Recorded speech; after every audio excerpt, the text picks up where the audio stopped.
نہ جانے وہ کب آئے گا آنے والا۔ اعلان ظہور کے وقت ابلیس ملعون کا اعلان۔ ابو بصیر سے روایت ہے کہ حضرت ابو جعفر امام محمد باقر علیہ السلام ارشاد فرماتے ہیں، جب تم لوگ دیکھو کہ مشرق سے ایک عظیم آگ کرکم زعفران ہندی کے مانند نمودار ہوئی جو 3 یا 7 دن تک برابر روشن رہے گی، تو اس وقت آل محمد کے فرج و کشادگی کی توقع رکھنا انشاءاللہ، اور بے شک اللہ تعالیٰ قوی اور حکمت والا ہے۔ پھر فرمایا، بآواز بلند اعلان ماہ رمضان ہی میں ہوگا جو اللہ کا مہینہ ہے، اور یہ اعلان کل مخلوق کے لیے جبرائیل امین کریں گے۔ پھر فرمایا، ایک منادی آسمان سے امام قائم علیہ السلام کے نام کا اعلان کرے گا جسے سارے مشرق و مغرب کے لوگ سنیں گے۔ اس اعلان کو سن کر سوتا ہوا شخص جاگ جائے گا، بیٹھا ہوا خوف کے مارے کھڑا ہو جائے گا، اور اللہ رحم کرے گا اس بندے پر جو اس آواز پر لبیک کہے، اس لیے کہ یہ پہلی آواز حضرت جبرائیل روح الامین کی ہوگی۔ پھر فرمایا، یہ اعلان 23 رمضان شب جمعہ میں ہوگا۔ اس اعلان میں کوئی شک نہ کرنا، اس آواز پر لبیک کہنا۔ اور شام کے وقت ابلیس ملعون اعلان کرے گا کہ آگاہ ہو جاؤ کہ فلاں مظلوم قتل کر دیا گیا، تاکہ لوگوں کو شک اور فتنے میں مبتلا کرے۔ اور اس دن کتنے لوگ ابلیس ملعون کی اس آواز کو سن کر شک میں پڑیں گے اور وہ واصل جہنم ہوں گے۔ غرض تم لوگ جب ماہ رمضان میں یہ آواز سنو تو شک نہ کرنا، کیونکہ اس کی واضح پہچان یہ ہوگی کہ یہ اعلان حضرت امام قائم علیہ السلام کے نام سے اور آپ کے آباء و اجداد کے نام کے ساتھ ہوگا۔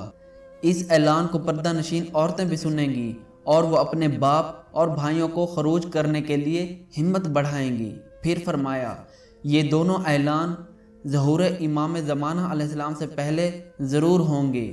ایک اعلان آسمان سے جو حضرت جبرائیل کریں گے، اور ایک اعلان زمین سے جو ابلیس لعین کرے گا کہ فلاں شخص مظلوم قتل ہوا۔ اس اعلان سے وہ فتنہ برپا کرنا چاہے گا، اس لیے تم لوگ پہلی آواز پر لبیک کہنا اور دوسری آواز سے محتاط رہنا، ورنہ گمراہ ہو جاؤ گے۔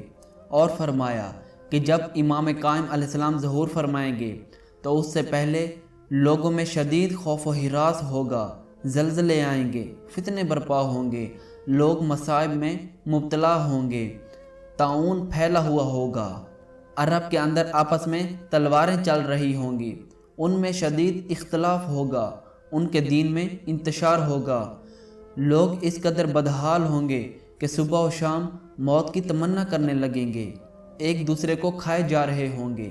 امام قائم علیہ السلام کا ظہور اس وقت ہوگا جب لوگ انتہائی مایوسی کے عالم میں ہوں گے، انہیں امید نہ ہوگی کہ اب فرج و کشادگی ہوگی۔ کتنا خوش بخت ہوگا وہ جو ان کے زمانے کو پائے گا اور ان کے انصار میں شامل ہوگا، اور بدبخت اور حد درجہ نصیب ہوگا وہ جو ان کو تسلیم نہ کرے، ان کی مخالفت کرے، ان کے دشمنوں میں شامل ہو جائے۔ اور فرمایا کہ امام قائم علیہ السلام امر جدید، کتاب جدید، سنت جدید اور فیصلہ جدید کے ساتھ ظہور فرمائیں گے۔ وہ اہل عرب پر بہت سخت ہوں گے، ان کی نظر میں ان لوگوں کی سزا صرف قتل ہوگی، وہ ان میں سے کسی ایک کو بھی چھوڑنا نہ چاہیں گے، وہ اللہ کے معاملہ میں کسی ملامت کرنے والے کی پرواہ نہیں کریں گے۔ پھر فرمایا، جب بنی فلاں کا آپس میں اختلاف ہو تو اس وقت فرج و کشادگی کا انتظار کرنا۔ ان لوگوں کے آپس میں اختلاف ہی کے اندر تم لوگوں کے لیے فرج و کشادگی ہے۔ جب ان میں اختلاف پایا جائے تو توقع رکھنا کہ ماہ رمضان میں امام قائم علیہ السلام کے ظہور کا اعلان آسمان سے ہوگا۔ ویسے اللہ جو چاہے کرے، مگر امام قائم علیہ السلام اس وقت تک ظہور و خروج نہ کریں گے، اور جو کچھ تم لوگ چاہتے ہو وہ اس وقت تک نہ ہوگا جب تک کہ بنی فلاں میں اختلاف نہ ہو۔ جب ایسا ہوگا تو دوسرے ان سے حکومت چھین لینے کی کوشش کریں گے، کیونکہ ان میں اختلاف پیدا ہو جائے گا اور ان کا کلمہ متفرق ہو جائے گا اور سفیانی خروج کرے گا۔ اور فرمایا، یہ بھی لازمی ہے کہ بنی فلاں کی حکومت ہو، پھر جب یہ حاکم ہو جائیں تو ان میں آپس کے اندر اختلاف پیدا ہو جائے اور یہ سب متفرق ہو جائیں گے۔ ان کی حکومت کا شیرازہ بکھر جائے گا اور ان پر خراسانی مشرق سے اور سفیانی مغرب سے خروج کرے گا، جیسے دوڑ کے دو گھوڑے، ایک ادھر سے دوسرا ادھر سے، یہاں تک کہ بنی فلاں ان دونوں کے ہاتھوں ہلاک ہو جائیں گے اور ان میں سے کوئی باقی نہ رہے گا۔ پھر فرمایا سفیانی و خراسانی اور یمانی ان تینوں کا خروج ایک ہی سال، ایک ہی مہینے اور ایک ہی دن میں ہوگا، جیسے موچی کی ستاری جو ایک کے پیچھے ایک دھاگا ڈالتی ہوئی چلتی ہے۔ اس وقت ہر طرف مایوسی ہی مایوسی ہوگی۔ ان تینوں کے جھنڈوں میں ہدایت کا جھنڈا صرف یمانی کا ہوگا، اس لیے کہ وہ تمہارے امام کی طرف بلائے گا۔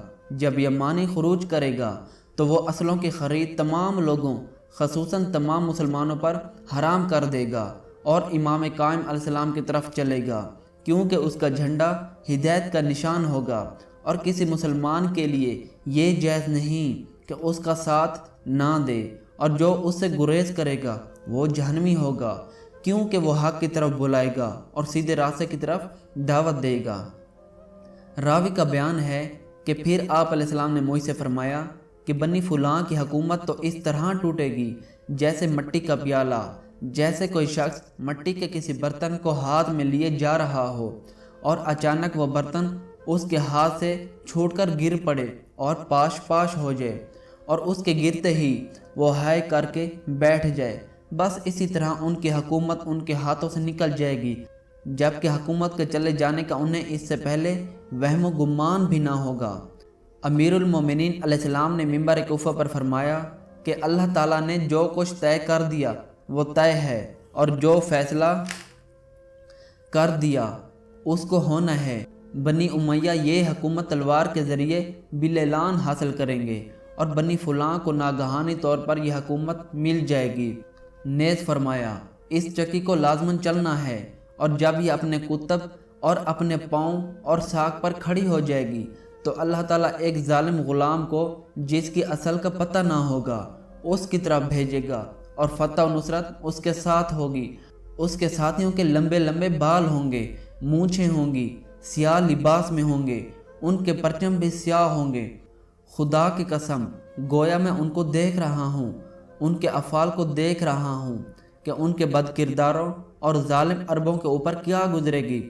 اللہ تعالیٰ ان لوگوں کی بدعمالیوں کے بدلے انہیں غلام کی فوج کو ان لوگوں پر مسلط فرمائے گا جو انہی کے شہر میں دریائے فرات کے کنارے ان کو قتل کریں گے، اور تیرا پروردگار اپنے بندوں پر کبھی ظلم نہیں کرتا۔